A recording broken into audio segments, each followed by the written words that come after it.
আসসালামু আলাইকুম। এসকে টিভির আরেকটি নতুন এপিসোডে আপনাদের স্বাগতম। আপনারা অনেকেই আছে আমার মতো ভিডিও তৈরি করেন ইউটিউবের জন্য এবং সেগুলো হতে পারে লং ভিডিও অথবা শর্ট ভিডিও। এক্ষেত্রে আপনি যখন কোনো লং ভিডিও এবং শর্ট ভিডিও ইউটিউবে আপলোড করবেন ঠিক তখনই দেখতে পারবেন ইউটিউব স্টুডিওতে ওই ভিডিওর সমস্ত ভিউজ, ওয়াচ টাইম এবং লাইক। তাহলে দেখুন আমার এখানে এই যে পেজ দেখতে পাচ্ছেন এবং এই পেজে দেখুন তিনটি অপশন আছে। একটি হচ্ছে ভিউজ, তারপর হচ্ছে এভারেজ, পার্সেন্টেজ ভিউড এবং নিচে দেখুন আছে লাইক। এবার একটু যদি লক্ষ্য রাখেন তাহলে দেখুন এভারেজ পার্সেন্টেজ ভিউড যেখানে লেখা আছে সেটা ডাউন হয়ে গেছে, অর্থাৎ এটা নিচের দিকে আছে এবং সেটা সাদা হয়ে গেছে। তার মানে কি এই সমস্যাটি আমরা সবাই পড়ে থাকি। ধরুন আপনি ইউটিউবে নতুন এবং আপনার ভিডিওতে 1K 2K ভিউজ হচ্ছে, এমনকি 10K পর্যন্ত ভিউজ হচ্ছে, অথচ এভারেজ পার্সেন্টেজ ভিউজটা দেখছেন ডাউন হয়ে গেছে, অর্থাৎ সাদা হয়ে গেছে। যেটা থাকার কথা হচ্ছে সবুজ এবং উপরের দিকে, কিন্তু এটা হয়ে গেছে নিচের দিকে। তাহলে এই সমস্যার সমাধান আপনি কি করে করবেন, আর এই সমস্যাটাই বা কেন হয় সেটা আমাদের প্রথমে জানতে হবে। এই সমস্যাটা হয় আপনি যখন ভিডিও তৈরি করেন এবং লোকজন আপনার ভিডিও দেখে, ধরুন এখানে হয়ে গেল 1K ভিউজ, কিন্তু একটাও কমেন্ট পড়লো না। ধরুন আপনার ভিডিও 1000 মানুষ দেখেছে এবং সেখান থেকে কমেন্ট করলো 3 থেকে 4 জন কিংবা 5 জন।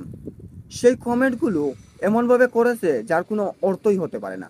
যেমন, নাইস ভিডিও ভাই, হ্যালো ভাই কেমন আছেন, ভাই অনেকদিন পর আপনাকে দেখলাম। এগুলা কোনো কমেন্টস হলো? কমেন্টস করতে হবে মানুষ এই রিলেটেড যে রিলেটেড আপনার ভিডিওটি। ধরুন আমি এই মুহূর্তে আপনাকে বোঝানোর চেষ্টা করতেছি এই সমস্যাটি কেন হয়, ঠিক এই রিলেটেড কমেন্টও করতে হবে। আশা করি আপনারা এখান থেকে কিছু বুঝতে পেরেছেন। আসলে আমাদের ভিডিওতে যতই ভিউজ হোক না কেন, যদি ওই রিলেটেড কমেন্ট লোকজন না করে তাহলে আমাদের এই অপশানটি কখনোই উপরের দিকে যাবে না, এটা সবসময় ডাউন হয়ে থাকবে বা নিচের দিকে থাকবে। এই ক্ষেত্রে আপনার ভিডিওর টাইটেলও অনেক গুরুত্বপূর্ণ। আপনি এমন এক টাইটেল দিলেন যেই টাইটেলটি আপনার ভিডিওর সাথে কোনোভাবেই মিলতেছে না, তাই যেই রিলেটেড ভিডিও ঠিক সেই রিলেটেড টাইটেল দেওয়ার চেষ্টা করুন। এতে আশা করি এই সমস্যাটি আপনাকে দেখাবে না। এবং দেখবেন এই এভারেজ পার্সেন্টেজ ভিউড যেই ভিডিওগুলোতে আছে সেই ভিডিওগুলো ধীরে ধীরে ডাউন হয়ে যাবে এবং সেই ভিডিওগুলোতে ধীরে ধীরে আর ভিউজ আসবে না এবং লোকজনের কাছে এই ভিডিওটি আর পৌঁছাবে না। আশা করি আপনারা বুঝতে পারছেন আমি কি বলতেছি। তাহলে আপনারা কিভাবে ভিডিও আপলোড দেবেন? ভিডিও আপলোড দিতে হলে এমন ধরনের ভিডিও তৈরি করুন যেই ভিডিওগুলো দেখলেই মানুষ কমেন্ট করবে এবং কমেন্ট করার মানুষের আগ্রহ থাকবে। ঠিক এইরকম ভিডিও আপনারা তৈরি করুন।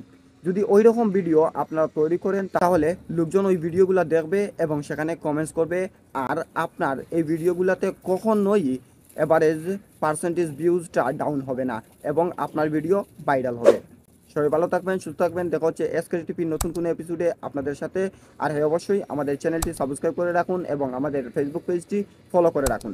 ফেসবুক পেজের লিঙ্ক আমাদের ডেসক্রিপশনে দেওয়া আছে। আসসালামু আলাইকুম।